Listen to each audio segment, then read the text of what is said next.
The federal judge shoved a 78-year-old veteran out of line, laughing as the old man's Bronze Star medal hit the marble floor. But what he didn't see was the corner of the bank where 20 Hells Angels had just gone dead silent. Baron Grizzly Morris picked up his phone, locked eyes with his brothers, and said 5 words that turned the judge's world upside down. Before we dive into this story of justice, redemption, and brotherhood, where are you watching this from right now? I want to see how far this message reaches. Drop your city in the comments below.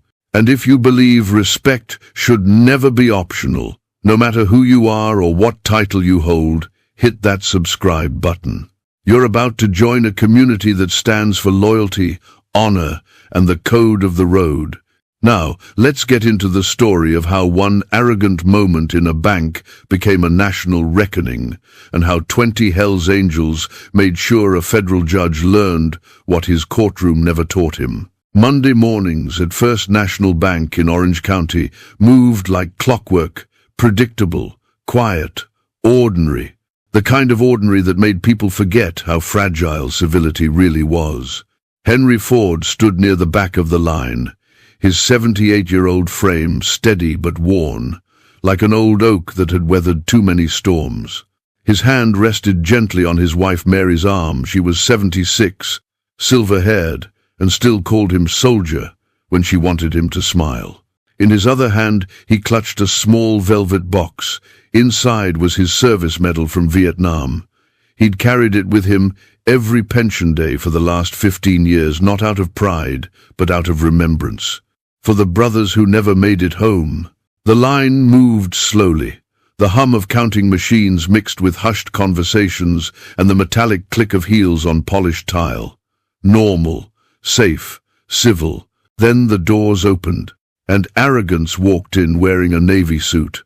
Judge Brian Iglesias strode through the entrance like he owned the air itself, briefcase in one hand, phone in the other, jaw set in the kind of confidence that came from never being told no.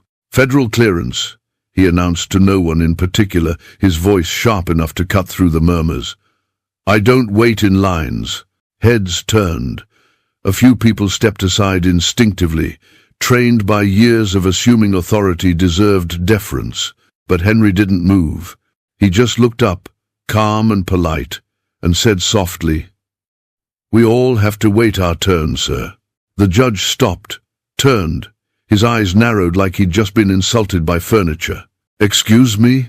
"There's a line," Henry repeated gently, nodding toward the 20 people ahead of him. "We've all been waiting." For a moment, the room held its breath. Then Judge Iglesias stepped forward and shoved Henry aside with one hand, not hard enough to be assault, but deliberate enough to make a point. Henry stumbled backward, his grip loosening. Papers scattered. The velvet box hit the floor with a soft thud that sounded louder than it should have. Gasps rippled through the room. Mary grabbed her husband's arm, steadying him. "Henry, I'm all right," he whispered, but his hands were shaking now, not from fear, but from something deeper, something older. He bent down slowly, joints protesting, and picked up the box. The latch had popped open. Inside, the Bronze Star gleamed under the fluorescent lights, a piece of metal that represented blood, sacrifice, and a war most people in this room had only seen in movies. The judge didn't look back, didn't apologize, just walked to the front counter, flashed his credentials, and got immediate service. The room stayed silent, not out of respect, but out of cowardice. No one said a word, except 3 men in the corner. Baron, Marco, and Jamie stood near the ATMs, leather jackets worn smooth from 1,000 miles of highway, boots scuffed from roads that didn't forgive mistakes. They'd come in to deposit cash from a charity ride the night before. Nothing fancy, just brotherhood and a cause. But now, all 3 of them had gone still. Baron's jaw tightened as he watched Henry struggle to gather his papers.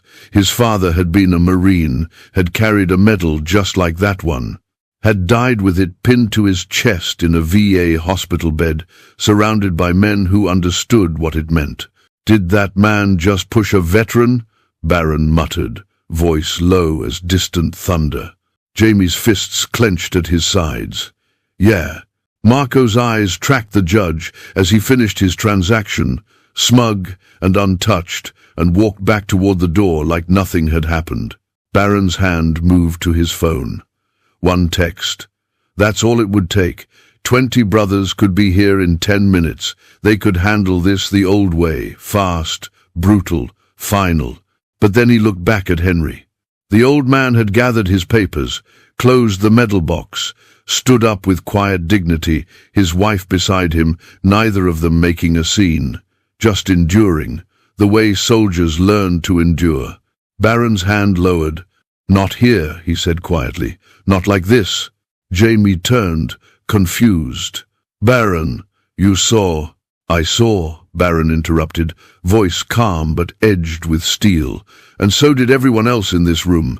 But we don't deliver justice like animals. We do it right." Marco nodded slowly. "So, what's the play?" Barron watched the judge disappear through the glass doors, climbing into a black sedan with government plates. "We'll see him again," Barron said. "And when we do, he's going to learn what respect looks like."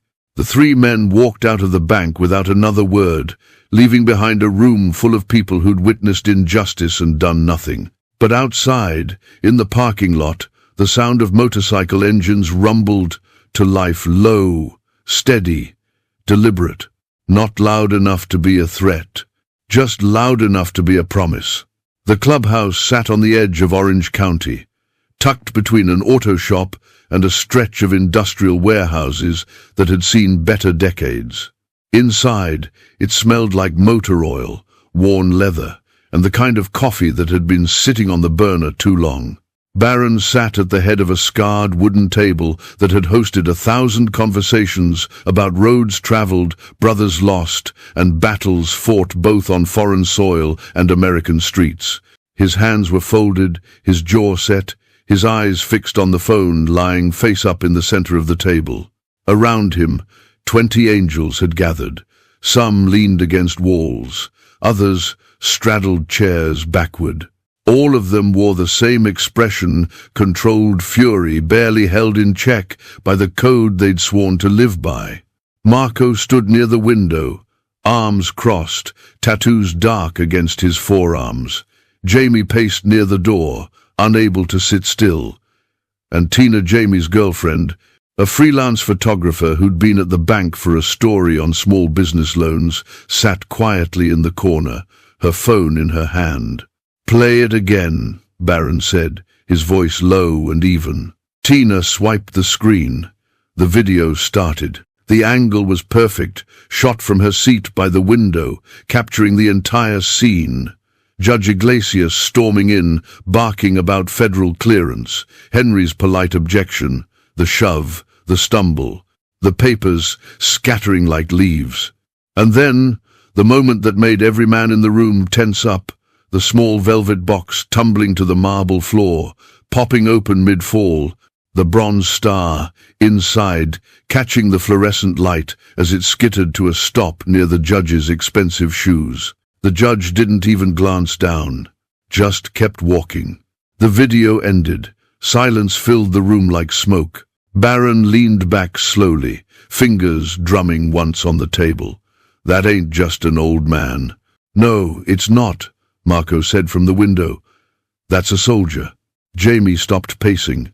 "You see the way he stood, even after being shoved, shoulders back, head up. That's military posture, drilled in so deep it doesn't leave, even at 78. One of the other angels, a man named Hector with graying temples and scars that told stories he never spoke aloud, spoke up.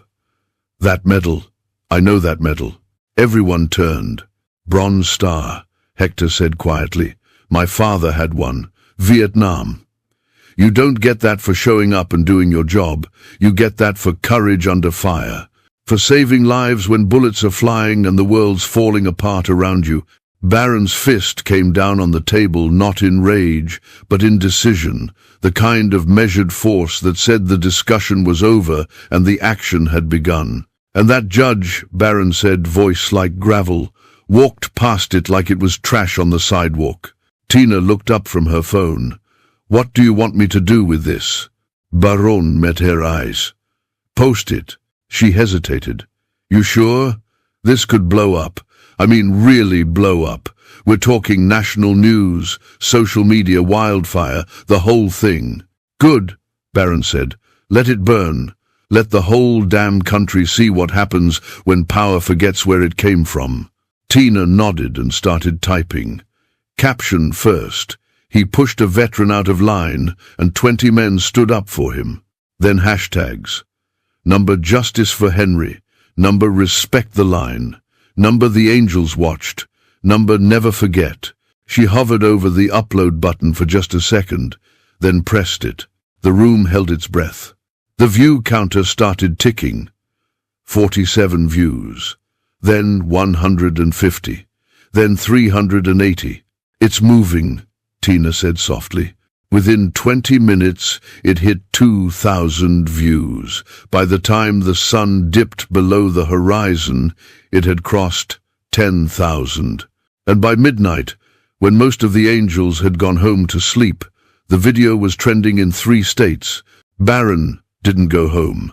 He stayed at the clubhouse, phone in hand, watching the numbers climb and reading the comments that poured in like a flood. "This is disgusting. Fire that judge. I served 2 tours. If someone did this to me, I'd lose it.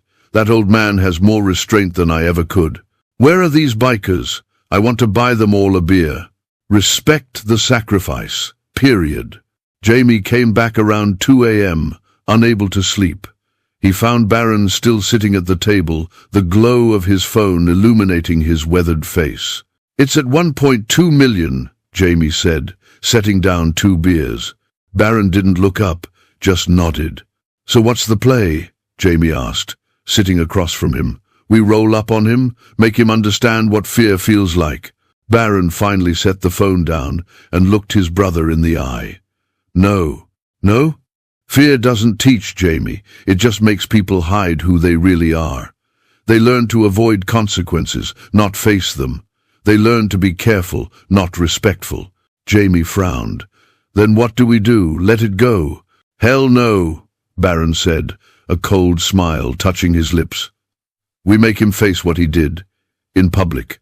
In front of everyone. We don't break bones, brother. We break pride."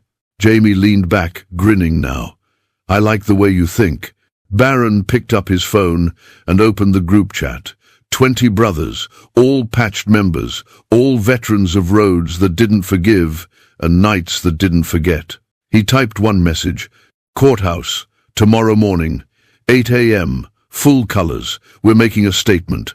Ride clean, ride proud. Justice doesn't need violence, it just needs witnesses." The replies came back within seconds. "Copy that. I'll be there. Wouldn't miss it, brother. See you at dawn." One by one, 20 confirmations lit up the screen. Baron set the phone down and finally took a sip of his beer. It was warm now, but he didn't care. He looked at Jamie. "You know what my father used to tell me?" "What's that?" He said the measure of a man isn't how loud he can shout or how hard he can hit. It's whether he stands up when everyone else sits down. Jamie raised his beer. To standing up. Baron clinked his bottle against Jamie's but didn't drink. He just stared at the phone on the table, at the video still playing on loop in his mind. The shove, the fall, the medal on the floor. "That judge thinks his robe makes him untouchable," Baron said quietly. "Tomorrow, he learns different. What are you going to say to him?" Baron smiled, not with joy, but with purpose. "I'm going to remind him that respect isn't granted by a courtroom. It's earned on the street, in the dirt, in the moments when no one's watching except the people who matter." He stood, stretched, and walked toward the door. Before stepping out into the night, he turned back. "Get some rest, brother. Tomorrow, we teach a lesson this city won't forget. The door closed behind him. Outside, the distant hum of the freeway mixed with the chirp of crickets and the occasional bark of a neighborhood dog. But beneath it all, if you listened close enough, you could hear the low, steady rumble of engines waiting. 20 bikes, 20 brothers, 20 men who'd seen injustice and decided that silence wasn't an option. By morning, the video had 5 million views, and the judge had no idea what was coming. By the time the sun rose over Orange County, the video had become a cultural earthquake. Number Justice for Henry was trending on Twitter. Number Respect the Line had spread to Instagram and TikTok. Facebook groups formed overnight, veterans sharing their own stories of disrespect, families posting photos of medals their grandfathers had earned, citizens demanding accountability from a system that too often protected the powerful and ignored the vulnerable. News vans lined up outside the courthouse before the building even opened. Reporters checked their hair in phone cameras, practiced their opening lines, and waited for anything to happen. Inside his downtown office on the 14th floor, Judge Brian Iglesias sat behind a mahogany desk that had cost more than most people made in 6 months. His hands trembled slightly as he scrolled through his phone, watching his life unravel in real time. The video played on every screen. His face, frozen in that moment of arrogance, had become a symbol, not of justice, not of authority, but of everything people hated about power without accountability. The comments were merciless. He should be disbarred. Imagine shoving a 7-8-year-old war hero because you're too important to wait. Disgusting. Those bikers better make him pay. Fire him. Now. His assistant, a sharp woman named Rita, who'd worked for him for 12 years, knocked twice and entered without waiting for permission. She held a tablet in one hand and a coffee in the other, though she didn't offer him the coffee. "Sir, you need to see this." She set the tablet on his desk. A news broadcast played CNN, live coverage, a reporter standing outside the very bank where the incident had occurred. What started as a local story has exploded into a national conversation about respect, privilege, and accountability. The man at the center, Federal Judge Brian Iglesias, has yet to comment, but as you can see behind me, the community is not staying silent. The camera panned to show a small gathering of protesters. Signs read, "Veterans deserve respect. No one is above the line. Judge yourself, Judge." Iglesias's jaw tightened. It's a mob. Internet hysteria. It'll blow over. Rita didn't move. "Sir, it's on Fox News, MSNBC, local stations. The governor's office has received over 10,000 emails. The County Bar Association is reviewing the matter." Iglesias looked up sharply. "Reviewing what? I didn't break any laws." "No," Rita said carefully, "but you broke something else. And people care about that more." He stood abruptly, straightening his tie, pulling on the armor of authority he'd worn his entire career. "I'm a federal judge. I don't answer to Twitter mobs or viral videos." Rita pointed to the window. "Maybe not, but you might want to answer to them." Iglesias walked over and looked down. His blood ran cold. 20 motorcycles lined the street below, parked in perfect formation along the curb. Chrome gleamed in the early morning sun. Leather vests bore patches he recognized, Hell's Angels, Orange County chapter. And standing at the front, arms crossed, face calm but eyes burning, was a man he'd never met, but somehow knew was the one who'd set all of this in motion. Barron. The bikers didn't move, didn't chant, didn't hold signs. They just stood there, waiting. Silent as gravestones and twice as permanent. "Call security," Iglesias said, voice tight. "They're on public property, sir. Not breaking any laws, not blocking traffic, just standing." "Then call the police." "I already did." Rita's voice was flat. "They said as long as the angels aren't threatening anyone, there's nothing they can do. Officer I spoke to said, and I quote, If Baron Morris showed up, the judge probably earned it. Iglesias turned, face flushed. What does that mean? It means Baron Morris runs a veterans outreach program, organizes charity rides, helped fund the new wing at the VA hospital. He's a veteran himself, Navy, 2 tours. His father was a Marine who died in a VA facility because of bureaucratic delays. She paused. You didn't just push any old man yesterday, sir. You pushed someone Baron sees as his father. The judge's hands gripped the edge of the desk. For the first time in 30 years, he felt the ground shifting beneath him. Across town, in a modest bungalow with a neatly trimmed lawn and an American flag hanging by the door, Henry Ford sat in his living room, remote in hand, watching himself on television. It felt surreal, wrong, somehow. He'd spent 50 years trying to be invisible, do his job, raise his family, live quietly, ask for nothing. And now his face was everywhere. Mary sat beside him, her hand resting on his knee. They're calling you a hero. Henry shook his head slowly. I'm not a hero. I just wanted my pension check. But you stood up to him. You reminded him there's a line. And he pushed me anyway. Henry's voice was soft, resigned. That's how the world works, Mary. Power doesn't listen. Maybe it does now, she said, nodding toward the screen. On TV, a reporter stood in front of the courthouse, microphone in hand. The question on everyone's mind, what do these bikers want? We spoke briefly with their leader, a man known as Baron, who gave us this statement. The footage cut to Baron standing beside his bike, calm and composed, flanked by Marco and Jamie. We're not here to hurt anyone, Baron said into the camera. We're here because yesterday, a man who served this country with honor was disrespected by someone who swore an oath to uphold its values. We're just here to remind him what those values are. The reporter pressed, What do you want from Judge Iglesias? Baron's smile was cold but controlled. Accountability. That's all. He judges people every day from his bench. Today, he gets judged by the people he's supposed to serve.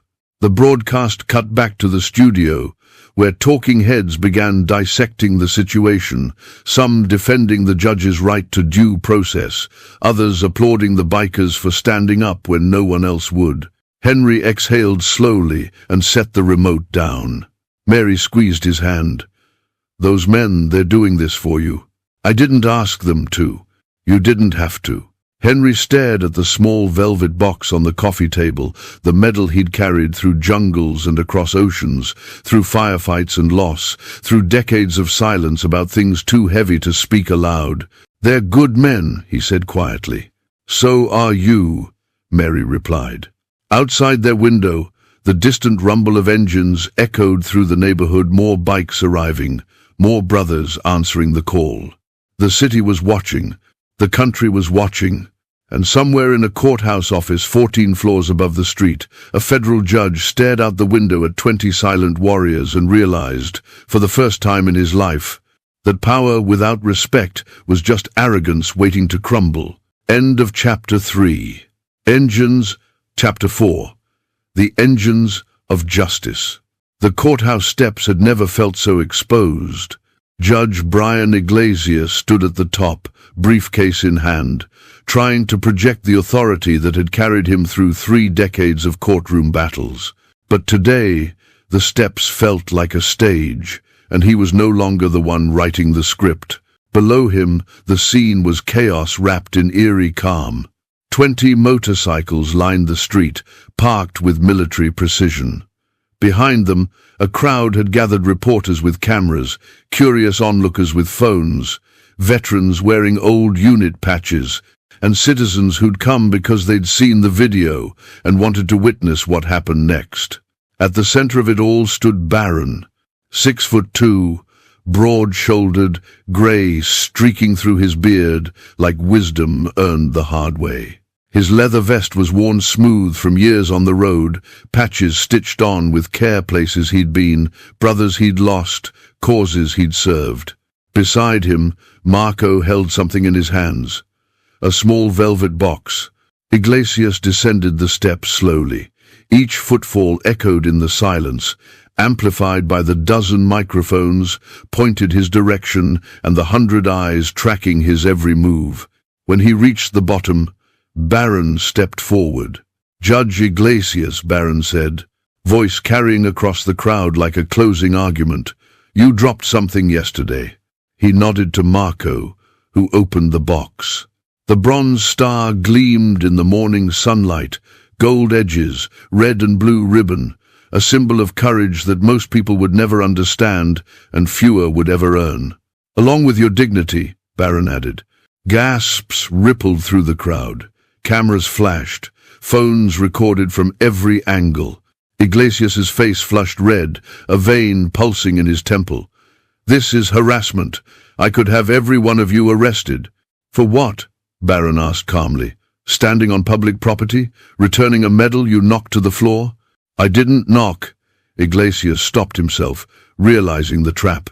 The video had already told the story. Anything he said now would just be spin. Barron took a step closer, his voice dropping lower, more personal. "You shoved a 78-year-old veteran out of line yesterday because you thought your title made you more important than his service." He let that hang in the air. "We're not here to hurt you, Judge. We're here to educate you, because respect isn't something you demand from a bench. It's something you earn in moments like these when no one's watching except the people who matter." A reporter pushed forward, microphone extended. "What do you want from him? An apology?" Barron turned, addressing the cameras now, making sure his words reached beyond this street, beyond this city. "We want him to understand that the robe he wears, the gavel he holds, they don't make him better than the people who stand in line at a bank. They make him responsible to them." Another reporter shouted, "Do you think he'll resign?" "That's up to him," Barron said. "But resignation isn't accountability. Anyone can walk away. Real accountability is facing what you did and making it right." Iglesias tried to regain control, his voice rising. "This is trial by mob. This isn't how justice works." Barron's eyes locked onto his. "You're absolutely right, Judge. Justice doesn't work this way. Justice works when a 78-year-old veteran can stand in line without being shoved by someone who thinks he's too important to wait. Justice works when power remembers where it came from." He nodded to Marco again. Marco stepped forward and offered the velvet box to the judge. "Return this to Henry Ford," Barron said. "In person, at the same bank where you disrespected him, with cameras watching, and you apologize not because we're forcing you, but because it's the right thing to do." Iglesias stared at the box like it was radioactive. "And if I refuse?" Barron's smile was thin, controlled, the kind of expression that had ended bar fights without a punch being thrown. "Then the world keeps watching, keeps talking, keeps reminding everyone that a federal judge once shoved a war hero because he didn't want to wait 3 minutes. He paused, letting the weight settle. "You'll still have your job, Judge, your title, your courtroom, but you'll never have your respect back, because that's not something you can sentence into existence. That's something you have to earn." The silence stretched like a wire about to snap. Finally, Iglesias reached out and took the box. His hands trembled as he held it. "You'll do the right thing," Barron said, not a question, not a suggestion, a certainty spoken into existence. He turned and walked back toward his bike. The other angels followed, boots echoing on pavement, leather creaking, the sound of men who'd said what needed saying and were done talking. Barron mounted his Harley, the engine rumbling to life beneath him like a heartbeat. One by one, the other 19 bikes roared awake, filling the air with thunder. They didn't peel out, didn't rev aggressively, just rode away slowly, deliberately, a wall of chrome and purpose rolling down the street and disappearing around the corner. The crowd stood frozen, unsure whether to cheer or stay silent. Judge Iglesias remained on the courthouse steps, clutching a velvet box that suddenly weighed more than any verdict he'd ever delivered. A reporter approached him, microphone ready. "Judge, do you have a response?" Iglesias looked down at the medal, at the ribbon, at the star that represented blood and sacrifice and things he'd never had to face. His voice came out hoarse. No comment. He turned and walked back up the steps, each one heavier than the last. Inside his office, he closed the door, set the box on his desk, and stared at it for a long time. Outside, the crowd slowly dispersed. The reporters filed their stories. The cameras packed up. But the video footage, Barron's calm delivery, the judge's trembling hands, the 20 bikes riding away in formation was already spreading. By noon, it had 10 million views. By evening, it was on every major news network. And in living rooms across America, people watched and asked themselves the same question Barron had posed, without saying it aloud. If you saw this happen, would you have spoken up or stayed silent like the rest of the line? By sunset, the confrontation had become the story of the day. Every cable news network ran it on loop. Every social media platform exploded with reactions.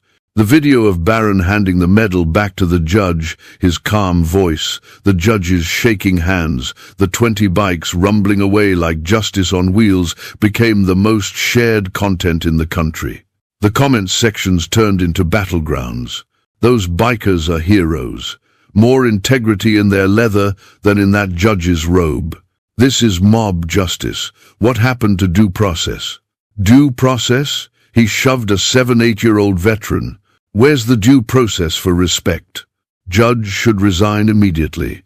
Judge should apologize and learn from this. Why are we glorifying criminals? They're not criminals, look them up. Barron Morris runs veteran charities. Clean record. More American than half the people judging him. The debate raged. Op-eds flooded newspapers. Think pieces filled websites. Everyone had an opinion. But in his 14th floor office, Judge Brian Iglesias sat alone in the dark, blinds drawn, door locked, phone turned off. The velvet box sat in the center of his desk like an accusation. He'd tried to work, tried to review case files, write opinions, do the job he'd spent 3 decades perfecting.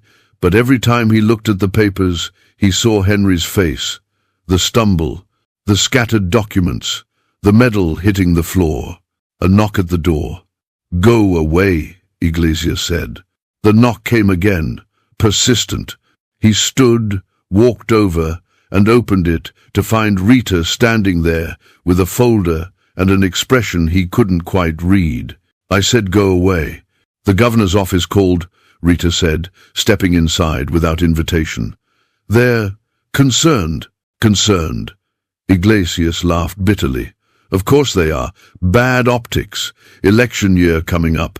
Can't have a federal judge making them look bad. They're suggesting you issue a public statement, or better yet," she paused, choosing her words carefully, "follow through on what the bikers requested." Iglesias turned on her, anger flashing. "I don't take orders from criminals on motorcycles." "They're not criminals, sir." Rita's voice was calm, factual, the same tone she used when correcting legal citations. "I did some research. Barron Morris, the man who confronted you today, he's a decorated Navy veteran, 2 tours in the Middle East, Purple Heart. After his father died waiting for VA care, he started a non-profit to help veterans navigate the system. He's organized charity rides that have raised over $2 million in the last 5 years. She opened the folder and placed it on his desk. "Marco Silva, former Army Ranger. Now works construction and volunteers at homeless shelters. Jamie Ortiz, Marine Corps, served in Afghanistan, came home and became a substance abuse counselor." I could go on. Every single one of those 20 men has a story. Most of them served. All of them give back.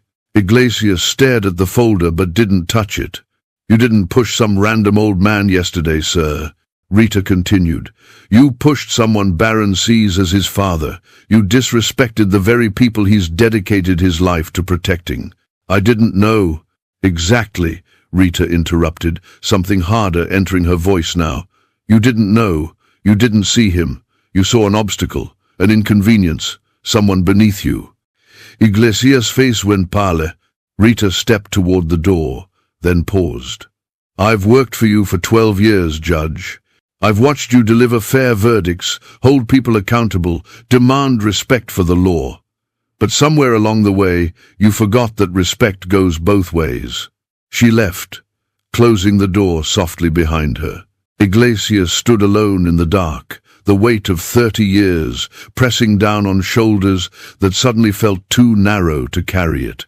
Across town, Henry Ford sat in his living room, watching the evening news with Mary beside him. The anchor's voice filled the room. The story continues to dominate headlines. What started as a viral video has become a national conversation about respect, privilege, and accountability. We're joined now by... Mary muted the television. You don't have to watch this, she said softly. Henry shook his head. I feel like I should. All these people talking about me like I'm some kind of symbol. I'm just a man who wanted his pension check. You're more than that to them, Mary said, gesturing toward the screen where pundits debated and commentators analyzed. You represent something. Everyone who's been pushed aside, ignored, disrespected by people who thought they were too important to see them. Henry picked up the small photograph that sat on the side table, him in uniform, 22 years old, standing in front of a helicopter somewhere in Vietnam. Young, scared, trying to look brave. I didn't fight so I could be a symbol, he said quietly. No, Mary agreed. You fought so people would be free. Free to speak up, free to stand in line, free to expect respect from the people in power. Henry set the photo down. Those bikers, they're fighting for me now. I don't know how I feel about that. They're not fighting, Mary corrected. They're standing. There's a difference. On the muted screen, footage played of the courthouse confrontation, Barron's calm face, the judge's trembling hands, the 20 bikes riding away in formation. Henry watched it all and felt something strange, not pride, not satisfaction, but recognition. These men understood something most people had forgotten, that respect wasn't about power or position. It was about seeing people, really seeing them. His phone buzzed. A text from a number he didn't recognize. Mr. Ford, this is Baron Morris. We met briefly at the bank. I want you to know we're not doing this for attention or revenge. We're doing it because you deserve better than what happened. If you need anything, you have 20 brothers who've got your back. Baron. Henry stared at the message for a long time. Then he typed back slowly, his old fingers fumbling over the keys. Thank you, son. Your father would be proud. He set the phone down and looked at Mary. Good men, he said. Yes, she agreed. They are. Outside their window, the distant sound of motorcycles rumbled past, not threatening, not loud, just present. A reminder that some people still believed in standing up when everyone else sat down. And in his office downtown, Judge Brian Iglesias sat in darkness, staring at a bronze star and wondering, for the first time in decades, if he'd become the very thing he'd spent his career trying to stop, a man who'd forgotten that the law was meant to serve people, not the other way around. The next morning arrived with the kind of clarity that follows a storm, sharp, clean, and unforgiving. First National Bank opened at 9 o'clock, but by 8:30 the parking lot was already packed. News vans lined the street, satellite dishes pointed skyward like metal flowers reaching for sun. Reporters checked their makeup in phone cameras, cameramen adjusted tripods, producers barked orders into headsets. And in the back corner of the lot, 20 motorcycles sat in perfect formation. The angels had arrived at dawn, engines rumbling softly as they pulled in one by one. No fanfare, no drama, just brothers showing up because they'd been called and the job wasn't finished. Baron stood near his bike, arms crossed, watching the bank's front entrance. Marco and Jamie flanked him, along with a dozen others whose names the world didn't know but whose presence mattered just the same. Inside the bank, Henry Ford stood near the teller windows, Mary beside him, both of them quiet and uncertain. They'd been asked to come a polite phone call from Baron the night before, requesting their presence but not demanding it. "We don't want to put you through anything you're not comfortable with," Baron had said. "But the judge needs to see you, not as a symbol, as a man, and I think you need to see him too." Henry had agreed, though he wasn't sure why. Maybe because he was tired of being angry. Maybe because he wanted to believe people could change. Or maybe because, deep down, he understood that justice without mercy was just revenge wearing a suit. Now he stood in the same spot where he'd been shoved 3 days ago, waiting for something he couldn't quite name. The bank manager, a nervous man named Phillips, who'd been working there for 15 years and had never dealt with anything more dramatic than a bounced check, approached them carefully. "Mr. Ford, Mrs. Ford, thank you for coming. Can I get you anything? Coffee, water, a chair?" "We're fine," Henry said gently. "Just tell us when."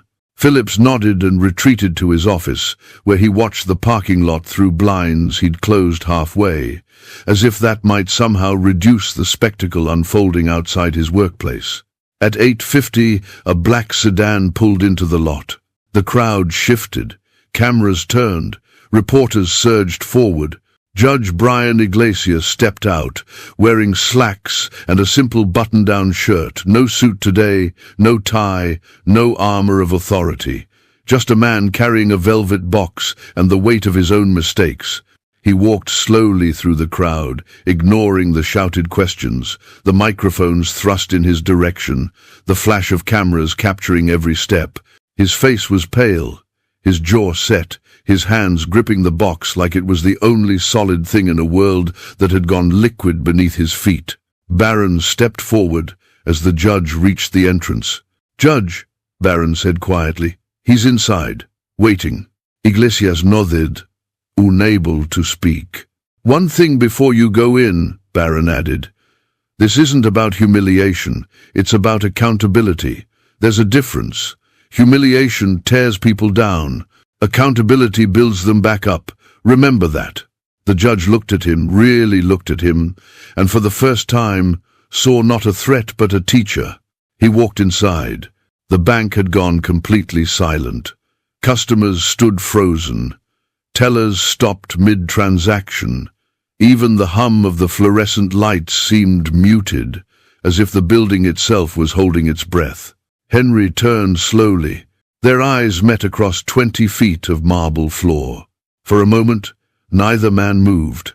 Then Judge Iglesias walked forward, each step deliberate, carrying him past the spot where he'd barged in 3 days ago, past the line he'd refused to join, past the people he'd treated as invisible. He stopped 3 feet from Henry and opened the velvet box. The bronze star gleamed under the lights. "Mr. Ford," Iglesias began, and his voice cracked immediately. He cleared his throat, tried again. "Mr. Ford, I was wrong. Completely, inexcusably wrong." Henry said nothing, just watched. "I disrespected you, your service, everything you sacrificed for this country." Iglesias's hands trembled as he held the box. "I've spent 30 years on the bench, judging others by their actions, their choices, their mistakes. 3 days ago, I was judged by mine." He paused, swallowing hard. "I told myself I was important, that my time mattered more, that federal business justified cutting in line. But the truth is, I'd forgotten something fundamental, that every person in that line had a life just as valuable as mine, a story just as important. And you," his voice broke, "you have a story I can never match." He held out the box with both hands, offering it like a peace treaty. "This belongs to you, and so does my apology. Not because anyone forced me to give it, but because you deserve it, and because I need to be the kind of man who can admit when he's wrong." Henry stared at the medal, then at the man holding it. The silence stretched. Mary squeezed her husband's arm gently, a silent question. "What do you want to do?" Henry reached out, not for the box, but for the judge's hands. He placed his weathered, age-spotted hands over Iglesias's trembling ones and closed them gently around the medal. "You didn't push me down, son," Henry said softly, his voice carrying in the silence like a prayer. You pushed yourself. Iglesias's face crumpled. We all stumble, Henry continued. The question isn't whether we fall, it's whether we get back up, and whether we help others up when we do. He paused, looking the judge in the eye. Now stand up right, Henry said. Not because you have to, because you can. Judge Iglesias's knees buckled. He sank down slowly, not in performance, but in genuine collapse, and for a moment he just knelt there, on the marble floor where Henry's medal had fallen 3 days before. Then Henry reached down, placed a hand on the judge's shoulder, and helped him to his feet. The bank erupted. Not in cheers, it wasn't that kind of moment, but in a collective exhale, a release of tension that had been building for days. Some people wiped their eyes, others nodded quietly. A few clapped, softly at first, then building. Outside, through the windows, the cameras captured it all. And in the parking lot, 20 motorcycle engines roared to life in perfect unison, not in celebration, but in acknowledgement. A sound that said, justice delivered, lesson learned, respect restored. Baron watched through the window, nodded once, and mounted his bike. The angels rode away slowly, deliberately, their job done. Phillips, the bank manager, stood in his office doorway, tears streaming down his face, wondering why he'd never spoken up 3 days ago and promising himself he'd never stay silent again. And Henry Ford stood in the middle of the bank, holding a judge's hand, teaching a lesson his drill sergeant had taught him 50 years ago in basic training. Real strength isn't in how hard you can hit. It's in how you lift someone up after they've fallen, even when they pushed you first. Especially then. The video of the apology went viral within 2 hours. But this time, the comments were different. He owned it. That takes courage. This is what accountability looks like. The old man's grace is unbelievable. That's the real lesson here. Judge humbled himself. Respect. Those bikers didn't want revenge. They wanted growth. That's powerful. The narrative shifted. What had been a story about arrogance and injustice became something else, a story about redemption, forgiveness, and the possibility that people could change when confronted with their own actions. But the damage to Judge Iglesias's career was real and immediate. 2 days after the bank apology, he stood in front of the County Bar Association's Ethics Committee, tie perfectly knotted, briefcase at his side, and offered his resignation from the bench. Not because he was forced to legally, he'd done nothing that warranted removal, but because he'd come to realize something fundamental. He couldn't judge others fairly if he couldn't judge himself honestly. I've spent 3 decades upholding the law, he said to the committee, his voice steady but heavy. But I failed to uphold the values it represents. I became so focused on my authority that I forgot my responsibility. I need time to reflect not on my career, but on the man I want to be. The resignation was accepted. The press release went out, and for the first time in 30 years, Brian Iglesias woke up without a courtroom to go to. He spent the first week in a fog, sleeping late, avoiding phone calls, sitting in his expensive house, and feeling the emptiness of success without meaning. Then, on day 8, he got in his car and drove to a modest bungalow on the east side of town. Henry Ford answered the door in a cardigan and slippers, surprised but not shocked. "Judge," Henry said. "Not anymore," Iglesias replied. "Just Brian." Henry studied him for a moment, then stepped aside. "Come in." They sat in the small living room, the same one where Henry had watched himself become a symbol, where Mary had reminded him of his own strength, where the world had shrunk down to what mattered. Mary brought coffee. Iglesias held the cup but didn't drink. "I've been thinking," he said finally, "about what you said, about getting back up." Henry waited. "I want to do something. Not for publicity, not to rebuild my image, but because it's right." He set the cup down and pulled a folder from his briefcase.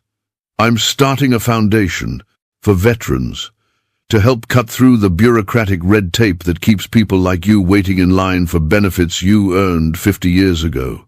He opened the folder, showing documents, incorporation papers, mission statements, funding commitments. "I'm calling it the Line of Honor Fund," Iglesias continued. "The goal is simple. No veteran should ever have to wait, struggle, or fight for what they've already paid for with their service." Henry looked through the papers carefully, his weathered hands turning pages that represented more than policy, they represented change. "That's good work," Henry said. "Important work.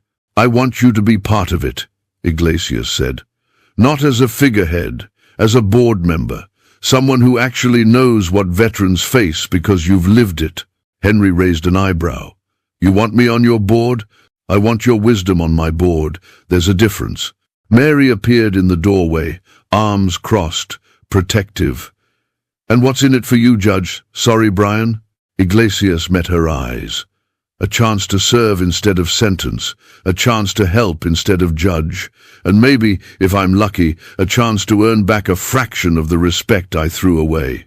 Henry and Mary exchanged a look, one of those wordless conversations married people have after decades together.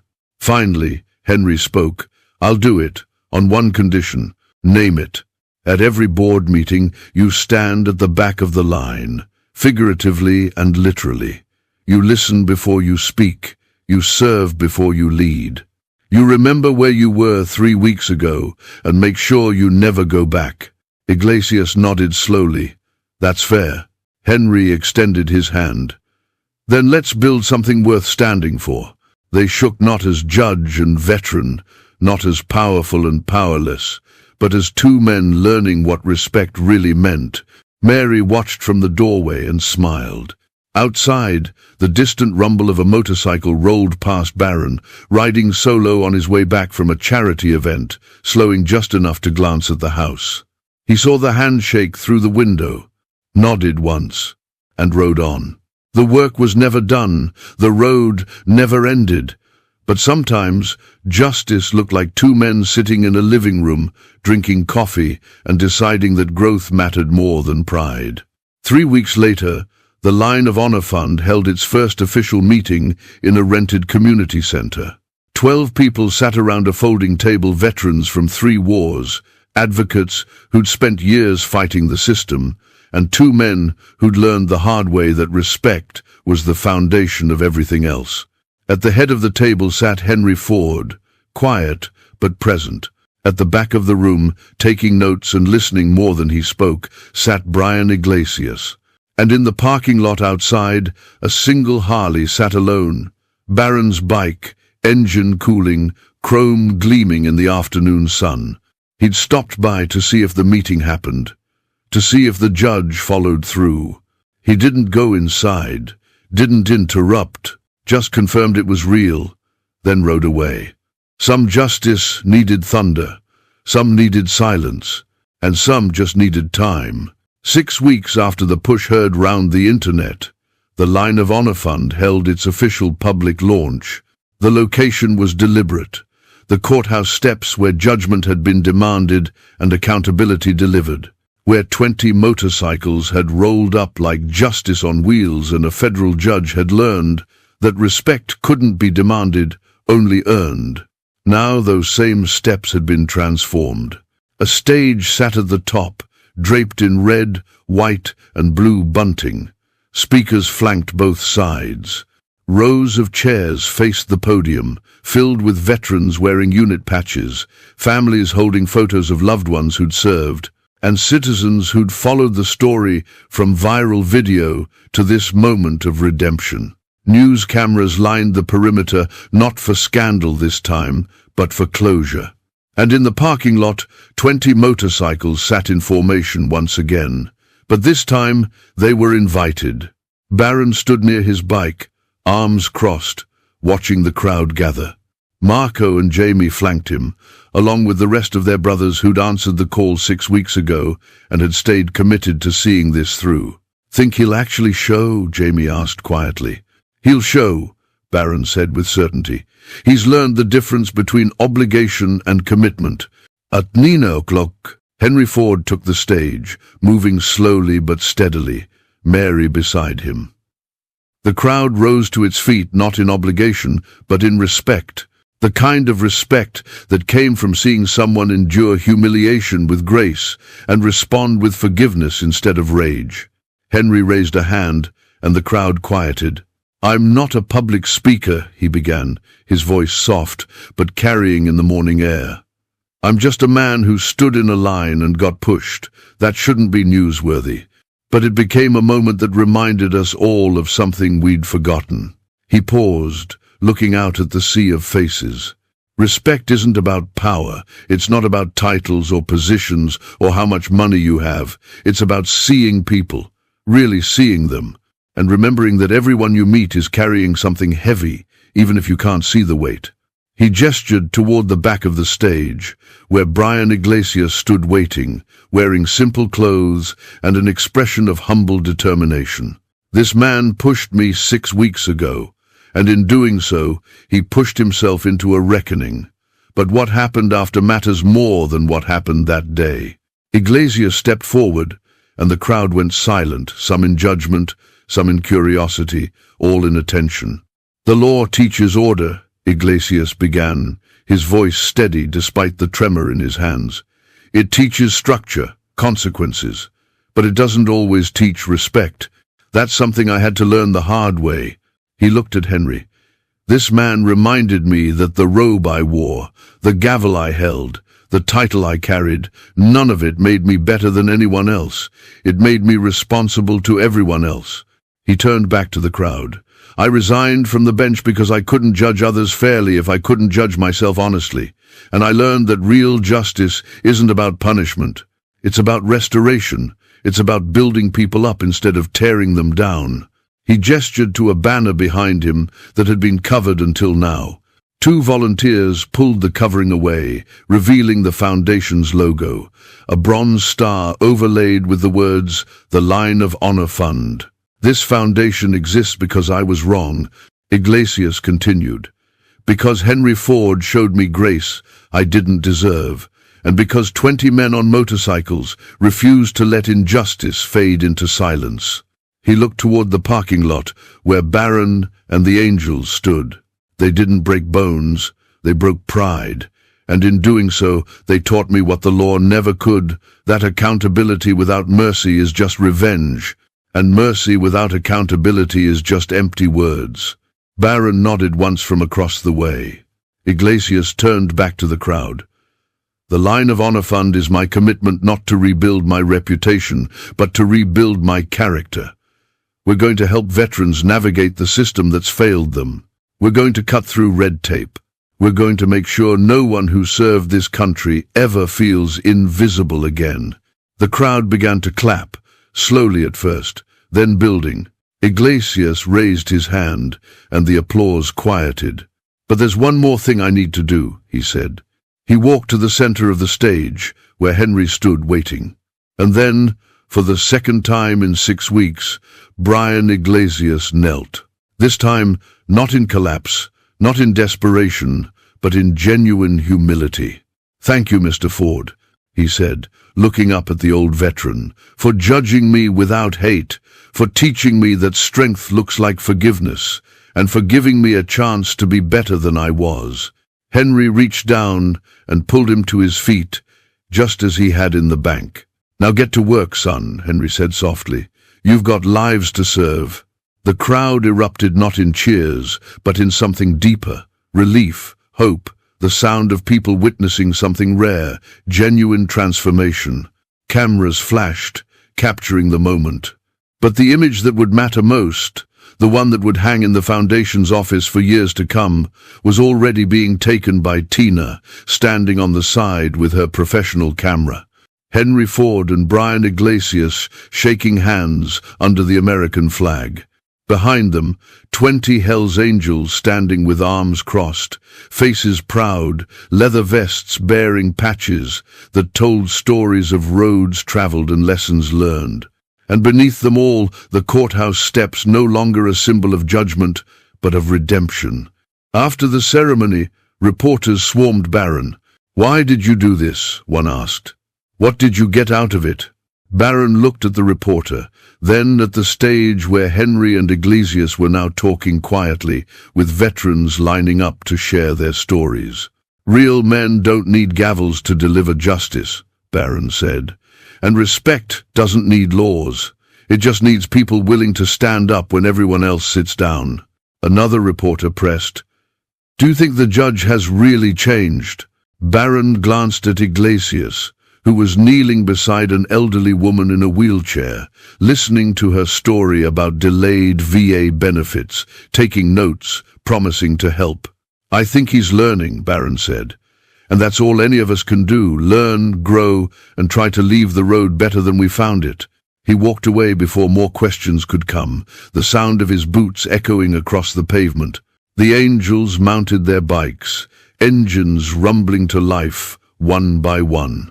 They didn't stay for the after-party, didn't pose for more photos, didn't claim credit, just rode away in formation, the sound of 20 engines fading into the distance like a prayer whispered on the wind.